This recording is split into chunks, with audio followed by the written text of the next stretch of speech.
Oh, ay makinig lang ha, makinig lang. So ayun nga, palaki na ng palaki yung Vietnam, hindi natin namamalayan. Galit na galit tayo sa China na yung China daw kasi agresibo sa atin. Paano hindi agresibo? Para kayong mga tanga. Inaasar nyo ng inaasar, inuurat nyo ng inuurat, hindi naman kayo apektado. Ang apektado, yung mga yung mga mangingisda natin, paano yan? So, yun ang ibig sabihin na dito sa Pilipinas, meron talagang double standards. Okay? Na yung mga tao, kapag, kumbaga self-serving, kapag it serves them well, okay sa kanila, pero kapag sa kalaban na nila, even if yun naman talaga yung tama, ayaw nila. Or okay sa kanila yon kasi nga kalaban nila yon. So masamang ugali yan ng mga Pilipino. Alam mo kaya mga Pilipino merong crab mentality dahil dito sa ugali na ito. Hindi tayo masaya na yung mga kalaban natin o yung mga ibang tao sumasaya. O masyado tayong inggit na inggit. Ano ba kiniinggit nyo sa kanila Pastor Kibuloy? O sabihin na natin, may kaso si Pastor Kibuloy, may kaso siya ng panggagahasa kung ano-ano pa. O bakit siya lang ba may kaso na ganyan? Bakit dun sa pumunta ka sa korte? Oh, tingnan mo lahat ng mga kaso doon sa pinto ng mga korte, Regional Trial Court, RTC 1, RTC 2, lahat tingnan mo. Nandoon sa pinto nila yung may mga hearing nung araw na yun. Tingnan mo yung mga kaso. Kung galit ka talaga sa kaso ni Pastor Kibuloy, galit ka kay Kibuloy dahil may kaso siya. Kahit hindi pa naman siya convicted, pumunta ka ng korte, lahat ng may kaso doon, murahin mo.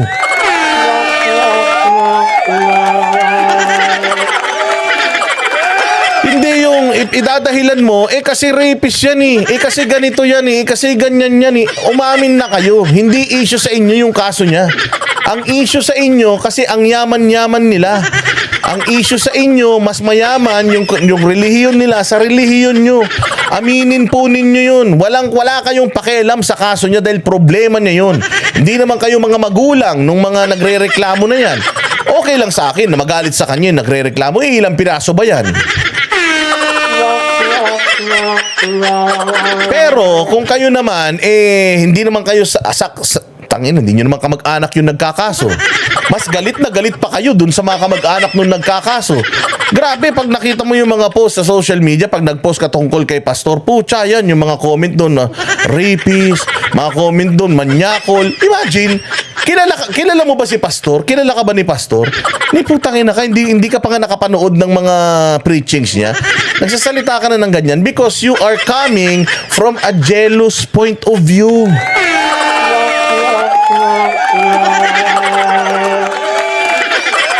Nanggagaling ka sa jealous point of view, ikinakaso pa lang, preliminary investigation pa lang, guilty na sa inyo. Bakit? Kasi si Pastor yan. Nagagalit kayo na sinasabi niyang siya ay son of God? Bakit? Yung mga pari nyo nga, humahalik pa kayo sa paa nagagalit ba si Pastor sa inyo? Kanya-kanya lang yan ng paniniwala. Kung hindi ka naman miyembro ng simbahan niya, ba't ka masyadong apektado? Kung sila nagtitinda ng biskotso, problema nila yun, hindi mo problema yun. Ako nga, hindi ako taga Kingdom Nations. Nabentahan ko si Banat Bay ng isang bundle na biskotso So, ganun yun. Tingnan ninyo yung mga bagay-bagay hindi sa political point of view. Kasi pag political point of view, syempre, mahal mo si Bongbong Marcos, si Pastor Kibuloy, kaibigan ni Duterte, lahat ng gawin ni Kibuloy, mali sa'yo. Pero kung titingnan mo yung moral compass mo, kung meron ka talaga, alam mo for a fact na mali itong ginagawa sa kanila, ba't natutuwa ka pa? So mga bobo kayo. Mga tanga kayo pare-pareho at kung hindi na namin mababago ang mga isip ninyo, bahala kayo sa buhay nyo. Problema nyo na yan, hindi na namin problema yan. Ngayon kung nagagalit kayo sa mga live stream namin, problema nyo na yan. Ba't kayo nanonood mga tanga?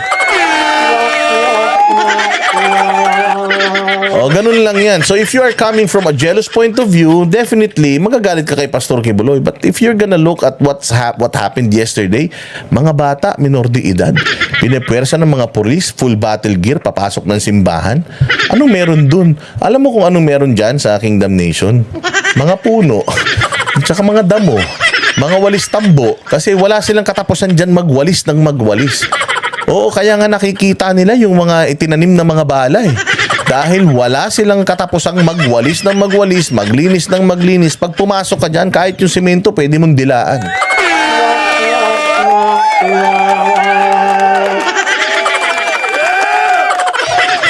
Yun lang yun. Dahil dito, pakinggan ninyo itong sasabihin nitong ibang denominasyon to Siya, may simbahan din sila, na-feel niya. Na imagine, nangyari ito kay Pastor Kibuloy na ang laki-laki, ang lakas-lakas, sa akin pa kaya, alam mo, sabi nga ni ni Crisetio, nabasa ko yung isang post ni Crisetio.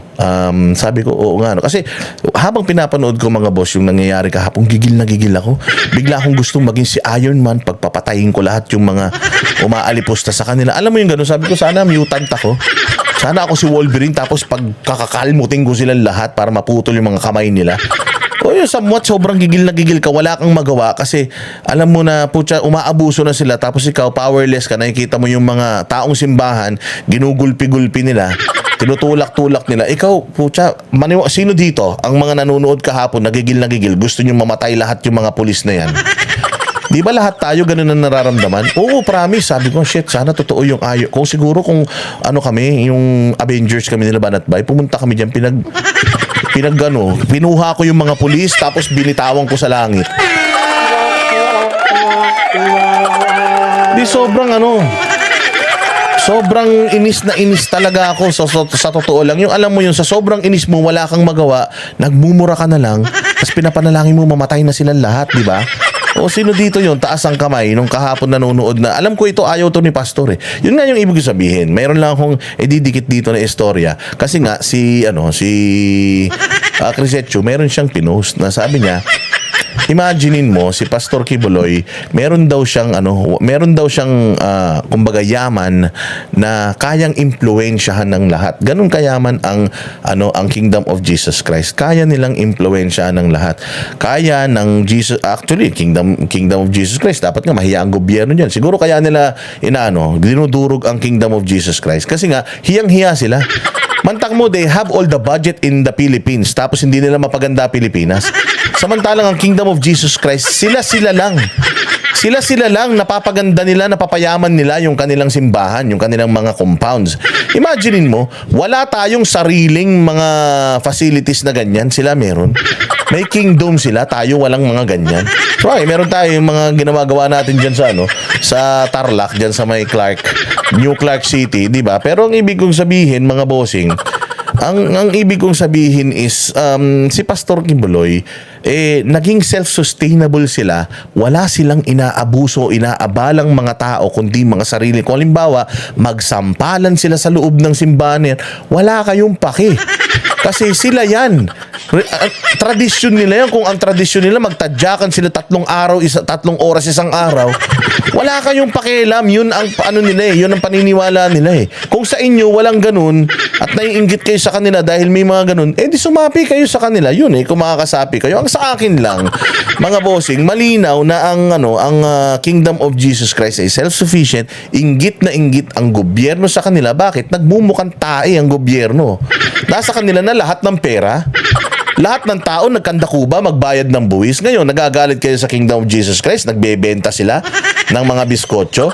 Yung biskotso nila, saan ba napupunta yung pinagbebenta ng biskotso nila? Tingnan mo kung gaano karami mga facilities nila. Tayong mga Pilipino, tingnan mo ginagawa natin. Nagkandakuba na tayo magbayad ng buwis. Anong ginagawa sa buwis natin? Ninanakaw ng mga nasa gobyerno. Natutuwa kayo? Dapat mainggit talaga kayo sa Kingdom of Jesus Christ. Mantakin mo tayo. Obligado tayong magbayad ng buwis. Tapos wala tayong facilities, traffic ng EDSA. Lubak-lubak yung EDSA. Yung airport natin nagba-brownout. Putragis yan. Yung mga public CR natin, mas mabaho pa kaysa sa bibig ng taong grasa. Hello, good morning, Ma'am Kish. You're still alive? Good morning to you. How are you?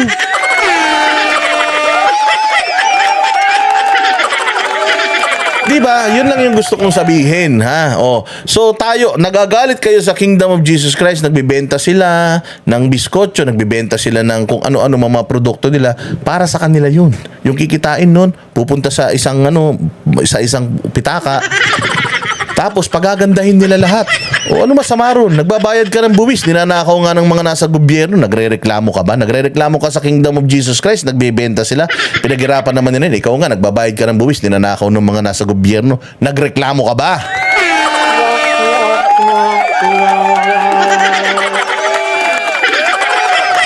Ganun din yun. Meron silang ekonomiya doon, meron silang sistema doon, parang gobyerno din natin, may gobyerno din sila doon.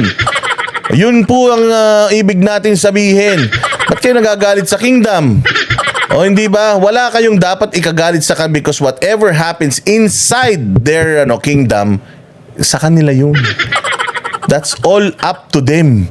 Wala kang paki doon. Pakialam mo yung bahay mo, yung bakuran mo, yung simbahan mo, yung sarili mo, bago ka makialam sa iba. Kapag ka squeaky clean ka na, sa sobrang linis mo, kinuha ka na ni Lord, o yun, doon ka na pwedeng makialam.